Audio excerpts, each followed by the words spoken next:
Hola amigos y amigas de la olla Sazón Pública, este espacio de la Red de la Diversidad que por este tiempo también se emite a través de las plataformas virtuales y digitales, así como por canal abierto.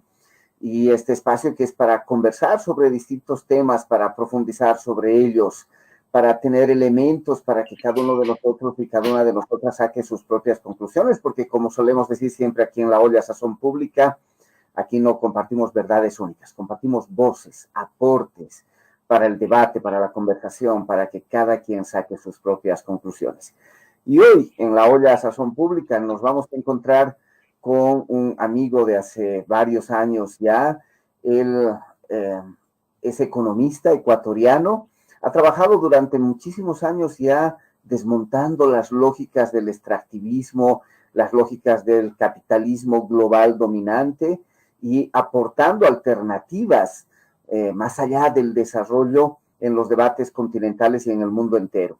También ha tenido tareas en la función pública, ha sido ministro de Energía y Minas y por eso le permite también conocer de cerca esos temas y esos debates en los países, o ha sido también fundamental presidente de la Asamblea Constituyente en Ecuador. Estoy hablando de Alberto Acosta. Alberto, un gusto tenerte en la olla Sazón Pública porque además te sabemos un amigo de años acompañándonos en estos caminares y en estos trayectos. El gusto es mío, Mario. No solo el gusto, sino el honor y la satisfacción de poder compartir con ustedes algunas reflexiones en clave de construir alternativas, de entender el mundo en que vivimos y no difundir verdades reveladas. En eso coincido contigo plenamente. Apenas podemos aportar con reflexiones, con ideas y con preguntas, generar dudas más que certezas. Alberto, tu trabajo en economía ligado a otros campos, porque hay que mirar las cosas más integralmente y relacionadas, nos permite tener el tema de profundización de hoy, entender un poco ese sistema económico mundial y cómo eso se vincula con nuestra vida cotidiana y cómo desde ahí podemos ir tejiendo también propuestas alternativas. Cuéntanos un poco, ¿cómo entender, para la gente que nos acompaña en el programa, cómo entender el sistema económico mundial? ¿Cómo funciona? ¿Cómo se acomoda? ¿Qué sucede? ¿Cuáles son sus prioridades? Cuéntanos un poco sobre esto, Alberto. Bueno, el sistema económico mundial está tremendamente ligado a la evolución de lo que podríamos decir es la civilización del capital, el capitalismo como una civilización. Como decía Joseph Schumpeter, un economista austríaco, no necesariamente contrario al capital, es una civilización, un sistema de valores, la civilización de la desigualdad, una civilización que vive de sofocar la vida. Anoto ya un pensamiento de un filósofo ecuatoriano, Bolívar Echeverría, cuando decía que el capitalismo vive de sofocar la vida del ser humano, por el lado del trabajo, y la vida de la naturaleza, diríamos en nuestro caso concreto, sobre todo por el lado de los extractivismos. Ese capitalismo mundial, esa economía global, es una de las causas de los problemas. ¿Por qué?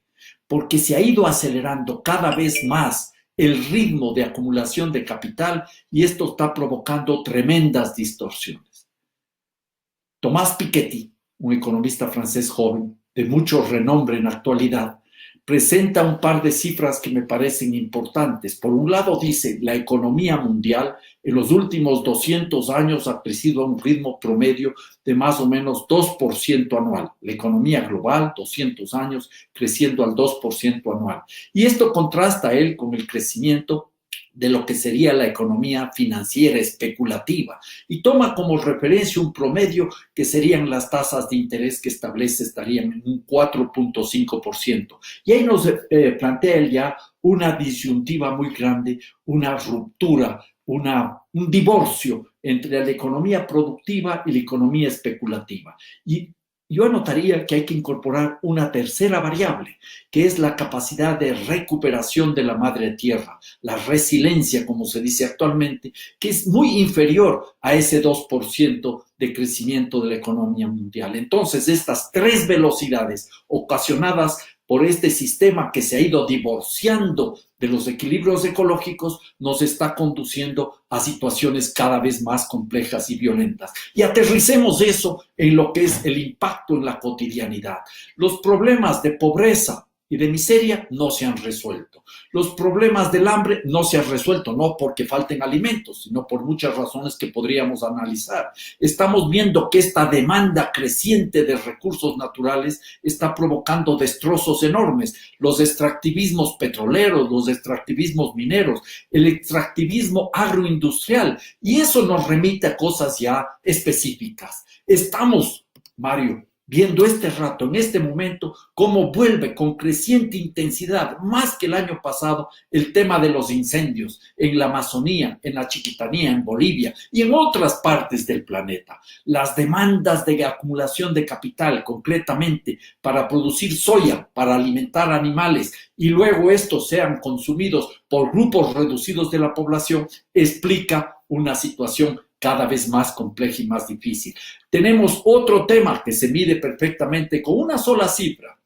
China, en 3 años, 2011, 2012, 2013, consumió 6.515 millones de toneladas de cemento en su país. 6.515 millones de toneladas de cemento. Una cantidad enorme, diría alguno. No podemos quizás imaginarnos, pero para tener un punto de referencia. 6.515 millones de toneladas de cemento consumidos en 3 años por China equivalen a lo que consumieron los Estados Unidos en todo, no equivalen, superan 1.5 veces a lo que consumieron los Estados Unidos en todo el siglo XX. Entonces, este ritmo tan brutal está provocando destrozos ambientales increíbles, deforestación, pérdida de biodiversidad, y así tenemos que los problemas sanitarios, las pandemias en los últimos años se explican por razones zoonóticas. La destrucción del hábitat es la que explica, por ejemplo, el coronavirus o COVID-19. Y de ahí vamos viendo que el problema es más grave, porque los poderosos del mundo quieren retornar a la misma senda, a la normalidad, yo diría a la anormalidad causante de tantos problemas. Ese escenario de anormalidad que señalas, a la que se quiere volver, viene además insuflada de unos nuevos elementos. Hay unas recomposiciones en las formas del capital, también que incluyen un tipo de modificación en el campo del trabajo. ¿Cómo en este sistema aparece hoy esta suerte de novedades que están apareciendo en el mundo contemporáneo, como el tema de la virtualización del trabajo, las nuevas tecnologías, estas plataformas digitales, etcétera? ¿Qué tiene que ver con el capitalismo de hoy y este exacerbado mecanismo de desarrollo que está expoliando el planeta y la naturaleza? Bueno, ahí tenemos nosotros este rato, en medio de la pandemia, un tema que se nos está confrontando permanentemente, la vinculación con las nuevas tecnologías. Este rato nosotros estamos conversando, aprovechando las nuevas tecnologías. ¿Cuántas personas en el planeta también estarán haciendo lo mismo en este instante? ¿Cuántas actividades se han sido trasladadas de la relación real, de la relación cotidiana, con contacto directo, a una relación virtual? Las escuelas, los colegios, las universidades están abriendo oportunidades de enseñanza virtual y parecería que esto va a aliviar los temas en el planeta. Pero en el fondo estamos viendo que inclusive estas nuevas tecnologías, porque la tecnología, hay que saberlo, no es neutra, están sirviendo para determinados propósitos. Propósitos que se inspiran siempre en la acumulación del capital. En su mayoría, las grandes tecnologías están en manos de grandes grupos transnacionales. El poder controla las tecnologías, el poder político y el poder económico, y ese poder es el que comienza a instrumentar el manejo de las tecnologías en función de ¿qué? De disciplinar a las sociedades, de controlar a las sociedades.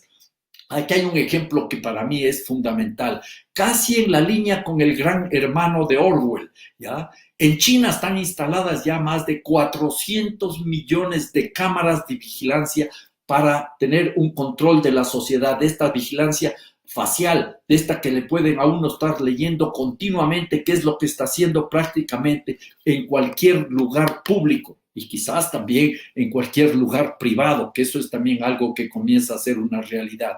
400 millones de cámaras para disciplinar a la sociedad, para tratar de que el ciudadano, la ciudadana, que ya no tienen derechos de ciudadano ni de ciudadana en la práctica, sean controlados por el Estado y por otro lado ayuden a la acumulación del capital, porque hay una relación perversa entre forzar el consumismo, el individualismo y el control estatal. El Estado, utilizando las tecnologías, comienza a ser un actor fundamental, como ha sido siempre, en función de los intereses de los grandes propietarios, de los grandes capitalistas. El Estado como la mano visible del capital, la mano visible de los mercados, imponiendo condiciones. Esta es una realidad frente a la cual nosotros también tenemos que estar atentos. ¿Por qué? En medio de la pandemia se nos obliga a quedarnos en casa, a controlarnos, a utilizar las tecnologías que abren opciones de nuevas formas de explotación de la mano de obra que está en su casa sobretrabajando, aumentando el rendimiento tecnológico. Quienes pueden hacerlo, hay que señalar, porque no todo el mundo tiene ese privilegio de ser explotado virtualmente. Y por otro lado, nuestros gobiernos, tentados por la posibilidad del control tecnológico, comienzan a emular a China. Por eso sostengo yo que es peligroso lo que estamos viviendo.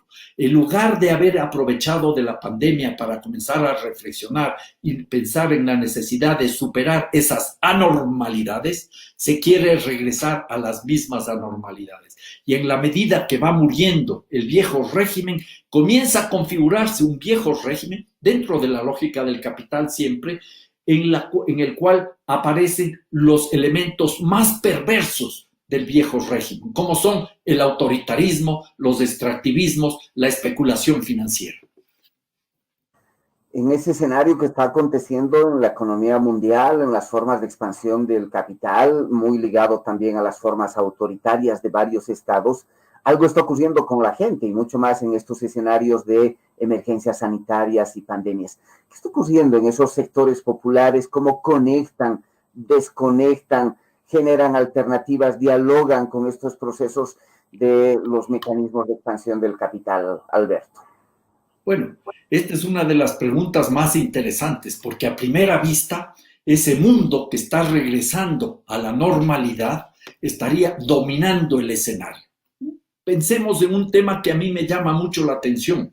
El lunes 20 de julio, recién, hace muy pocos días, una sola persona, el fundador, prácticamente el dueño de Amazon, este señor Jeff Bezos, obtuvo utilidades en la bolsa en un solo día por 13,000 millones de dólares. Esta es la una cara de la moneda. La acumulación continúa de una manera acelerada. Las empresas mineras desbocadas. Se quiere forzar en la explotación de petróleo. Se amplía la actividad agroindustrial. Y uno diría, la gente está paralizada. La gente está encerrada, los que tienen la posibilidad de quedarse en su casa. Pero hay más, y esto es lo interesante. Habría que dar la vuelta a la moneda y comenzar a pensar y a analizar y a reflexionar sobre lo que está pasando en aquel mundo invisible o invisibilizado por el poder y sus medios de comunicación. Podría yo explicar algunas de las cuestiones que están en marcha y creo que no tendría tiempo suficiente, pero puedo rescatar elementos interesantes. Comienzan a revigorizarse algunos elementos de comunidad que existían en varias ciudades. En varias ciudades, y pienso en mi país, en Ecuador, la gente en los barrios comienza a organizarse para atender sus demandas de alimentación, para atender sus demandas incluso de salud y de seguridad. Comienzan a organizarse nuevamente las comunidades indígenas.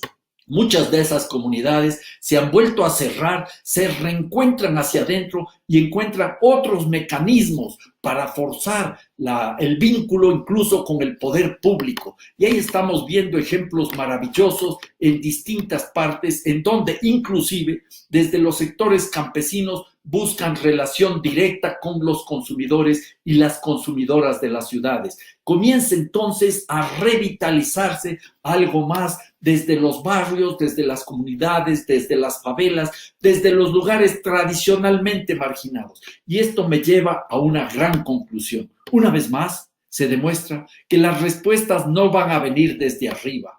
Respuestas centradas en la lógica globalizante del mercado han fracasado. Respuestas centradas en la lógica estadocéntrica tampoco son suficientes. Es necesario entonces fortalecer y dar paso a la construcción de redes de resistencia y de reexistencia que están en marcha en todo el planeta. Como decía algún gran pensador, si hacemos silencio, figurativamente hablando, y escuchamos lo que pasa en el planeta, vamos a oír a un futuro en marcha, a un futuro que apunta al pluriverso, mundos diversos en donde seres humanos y seres no humanos pueden vivir con dignidad. Estas experiencias comunitarias, estas experiencias desde lo local, desde abajo, que están poniendo en cuestionamiento las lógicas centralizadas, únicas de dominación del capital, también necesitan conectar con los debates sobre esta economía global, esta economía mundializada que está dominada por las formas del capital y que, como decías, están intentando volver a una vieja normalidad con nuevos elementos que se incorporan a partir de las emergencias sanitarias y las pandemias. ¿Qué se puede ir planteando en ese escenario de la economía mundial? ¿Qué temas emergen como alternativos y fundamentales en esta época, Alberto? Bueno, me parece, Mario, que es fundamental que al tiempo que propiciamos las resoluciones de los problemas en lo local, en lo comunitario, lo familiar, lo comunitario, lo municipal, quizás lo provincial, lo estatal, y en lo que podría ser lo regional, comencemos a pensar en otra economía global. Yo sé que muchas de las cosas que se pueden plantear y que de hecho se están formulando este rato pueden sonar utópicas, pero de eso mismo se trata.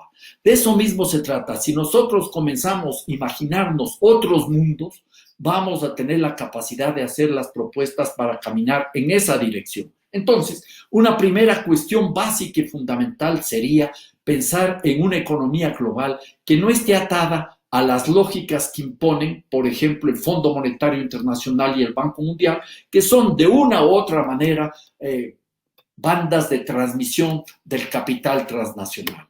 En el mundo existe en la actualidad una suerte de gobierno global controlada por los grandes países y los grandes capitales. Requerimos entonces un cambio fundamental.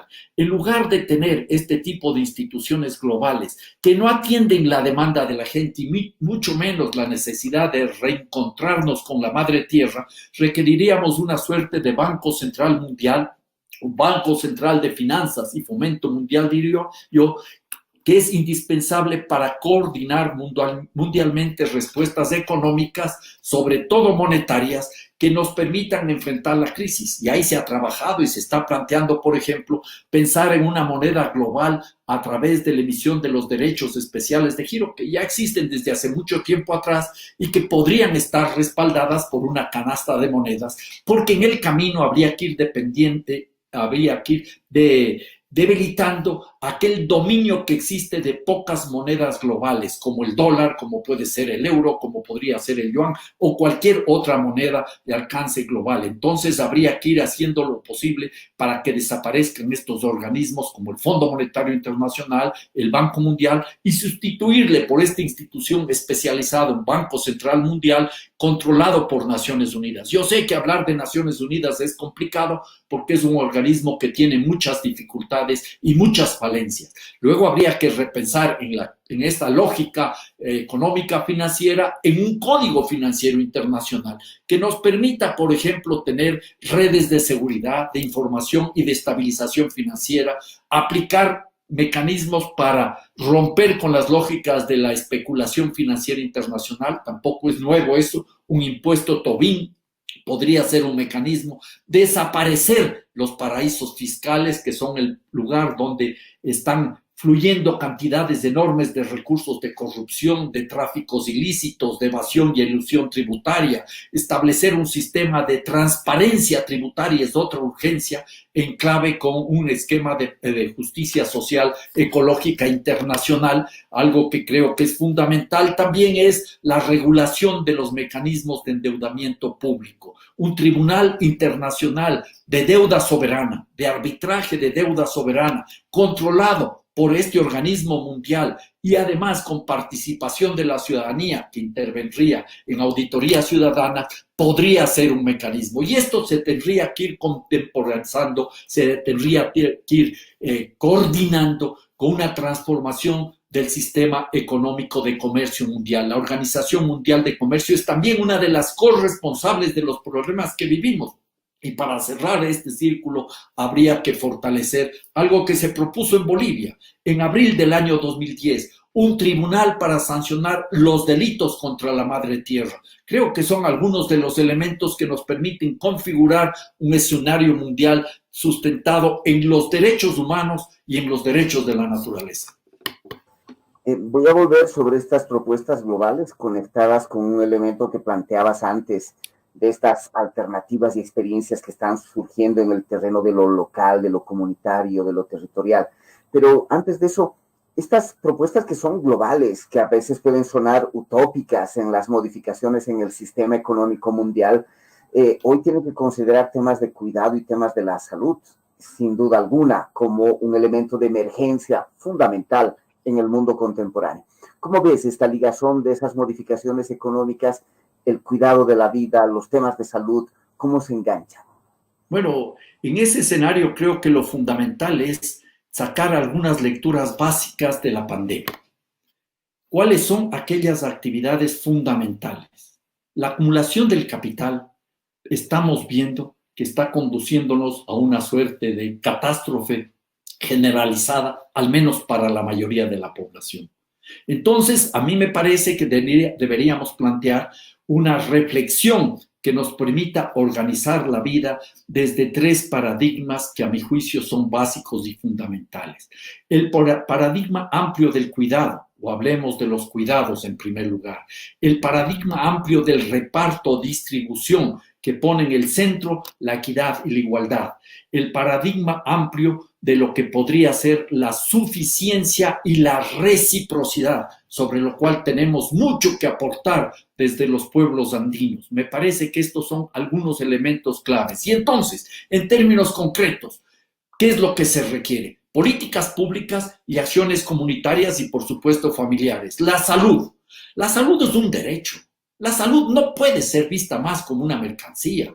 Deberíamos ir pensando en clave internacional, inclusive que haya una vacuna gratuita contra el coronavirus para todos los seres humanos sin distinciones, ni distinciones de clase, ni distinciones sociales, ni distinciones etarias, ni distinciones étnicas, para todos los seres humanos la vacuna y el remedio. Eso es algo clave y fundamental. Deberíamos trabajar también el tema de la alimentación, que es la otra pata fundamental para la vida, la salud y la alimentación. Lo estamos viendo estos días, pero ¿a partir de qué? De la soberanía alimentaria, el derecho de productores y de consumidores, los unos a controlar su agricultura y los otros a controlar su alimentación. Eso nos demanda una profunda transformación agraria, redistribución de la tierra, acceso al agua, acceso a los créditos, acceso a tecnologías adecuadas, lejos de la agricultura industrial de exportación que tiene efectos ambientales y sociales nefastos. No se trata de producir más divisas, Mario. Lo que se trata es de producir alimentos para los seres humanos. ¿A partir de qué? De la producción agroecológica, agroforestal, pesquera, sobre todo campesina, inclusive urbana, promoviendo el diálogo de saberes, fortaleciendo mercados campesinos y locales, garantizando la libre circulación de semillas, sin propiedad intelectual, no organismos genéticamente modificados, los transgénicos, fortaleciendo las redes de distribución campo-ciudad, que estamos viendo comienzan a aparecer. Eso nos demanda también trabajar sobre el tema de las ciudades desde los barrios para enfrentar el consumismo, el individualismo, el productivismo que liquida las bases comunitarias. Hay que repensar íntegramente las ciudades, descentrándolas, descentralizándolas, desconcentrándolas, estableciendo mecanismos para ruralizar las ciudades, recuperando sus economías desde los barrios. Y en términos del reparto o distribución, que sería el tercer punto, creo que hay algunas opciones de corto plazo. Y aquí me permitiría, Mario, recomendar la lectura de un manifiesto que fue formulado desde este grupo que se llama el Pacto Ecosocial del Sur, del cual formamos parte, en donde se están instrumentando algunas de estas reflexiones que surgen desde los movimientos sociales. Podemos haber sido algunas personas las que suscribimos inicialmente este documento que está despertando mucho entusiasmo, pero lo que hicimos fue interpretar, leer, transcribir en la práctica lo que viene de distintos sectores. Y entonces hay en términos muy concretos, si la salud es un derecho humano, también la alimentación es otro derecho humano, la vivienda es otro derecho humano, y un cuarto punto en la misma clave es el tema de los ingresos. Y se habla entonces de una renta básica universal permanente sin condiciones como un primer paso para tener otra forma de organizar la vida. Y naturalmente, toda la economía global, la economía nacional, la economía local, tiene que organizarse en función de atender estas demandas. El ser humano tiene que ser el punto fundamental de la economía, pero el ser humano viviendo en armonía con la madre tierra.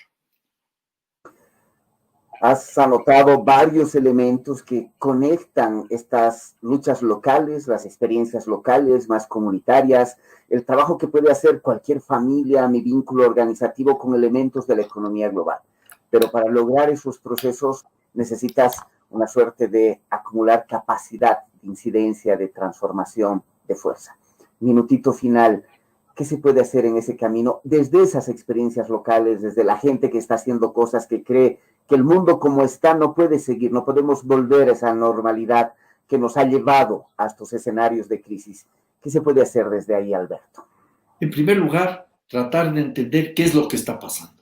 Esta es una crisis mayúscula, esta es una crisis multifacética, esta es una crisis que ya tiene rasgos de civilizatoria, pero esta es una crisis que no se va a resolver con más de lo mismo, porque más de lo mismo en la actualidad será más de lo peor. Y un punto adicional y clave, no podemos esperar a que nuestros gobernantes cambien y entonces sí vamos a tener la oportunidad de encontrar otros rumbos. No, tenemos que organizarnos desde las comunidades, en el campo, en las ciudades, recuperando o construyendo esquemas comunitarios en todos los ámbitos, para la salud, para la alimentación, para generar ingresos mínimos. Hay ejemplos de la renta básica universal en una comunidad en Brasil, en Maricá, donde se está tratando de trabajar en ese sentido. Es un municipio cerca de Río de Janeiro. Y hay muchísimos otros ejemplos. Inclusive se podría pensar en la necesidad de multiplicar el tema de las monedas locales. ¿Para qué? Para que se garanticen mecanismos de autocontrol, autosuficiencia y de construcción democrática de sociedades democráticas, como recomendaba ese gran pensador y amigo ya fallecido hace un par de años, Aníbal Quijano. La tarea está en nuestras manos, pero no perdamos de vista la necesidad de dar respuestas concretas aquí y ahora a los problemas cotidianos, de la necesidad de ir construyendo en base a las utopías. Y en los Andes tenemos muchas utopías, como el buen vivir o el vivir bien, Suma Causay o Suma Camaña, Ñandareco o Tecoporá, como sean los nombres que utilizan los pueblos indígenas. Hay mucho que aprender de nuestros pueblos indígenas y hay que proyectarnos en clave de pluriverso. Muchísimas gracias, Alberto, por estar en La Olla Sazón Pública. Gracias por compartir con la Red de la Diversidad, con Huaynatambo y con la gente en Bolivia, pero también en el continente y en el mundo. Agradecido nuevamente tus palabras finales y de despedida para cerrar La Olla Sazón Pública. Bueno, el que tiene que agradecer soy yo. El que está honrado y satisfecho de haber podido compartir algunas reflexiones contigo, Mario, soy yo. Les agradezco y les invito a que sigamos pensando en otros mundos posibles, que es la única manera de dar realidad y sentido histórico a nuestras luchas. Resolver los problemas de ahora pensando en el futuro, pensando en nuestros nietos y en nuestras nietas, inclusive en los nietos y nietas de quienes están haciendo el mundo cada vez más difícil, porque la tarea es trabajar para reencontrarnos con la madre tierra y eso pasa por reencontrarnos con todos los seres humanos.